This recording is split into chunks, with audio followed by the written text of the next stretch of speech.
এই যন্ত্রের নাম কি? হাইগ্রোমিটার। আচ্ছা, হাইগ্রোমিটার। এই হাইগ্রোমিটার দিয়ে কি করতে পারি আমরা?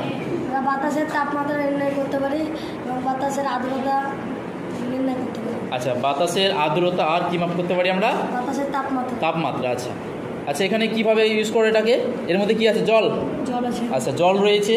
আর এখানে একটা কি এটা সুতোর একটা কাপড়ের সাহায্যে কী করা আছে? এই যে একটা মিটারের সঙ্গে যুক্ত করা আছে। এটা হচ্ছে ওয়েট, তাই তো? এটা কি হচ্ছে? ওয়েট। আর এটা হচ্ছে ড্রাই। আচ্ছা, এটা ডিগ্রি সেলসিয়াস, সে ডিগ্রি সেলসিয়াসকে এটা ইন্ডিকেট করবে, আর এটাকে ফারেনহাইটকে ইন্ডিকেট করবে। যদি আমরা এখানে দিই তাহলে কী হবে? এই যে মানটা কি হয়ে যায়, এই যে আমাদের বাতাসে কত তাপমাত্রা রয়েছে সে বাতাসের তাপমাত্রা, বায়ুমণ্ডলের তাপমাত্রা পরিমাপ করতে পারি। এখন যেমন রয়েছে আমরা যদি লক্ষ্য করি কত আছে? প্রায় 27, তাই তো? কত রয়েছে? 27 না? 27 ডিগ্রি সেলসিয়াস। আর ফারেনহাইট স্কেল কত আছে? 81। আর ড্রাই অবস্থাতে সেটা কত হয়? 30 ডিগ্রি। তাহলে এইভাবে আমরা বায়ুমণ্ডলে কী করতে পারি? তাপমাত্রা পরিমাপ করতে পারছি, আর তার সঙ্গে কী করতে পারছি আমরা? আর্দ্রতা। আচ্ছা, এবার আমরা 24 ঘন্টাটা ডেটা তৈরি করতে পারি।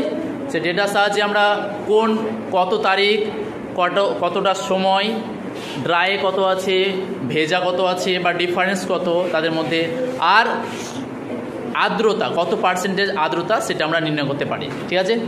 তো এটা আমাদের কি হেল্পফুল? আমাদের কি এটা প্রয়োজন আছে? তাই না?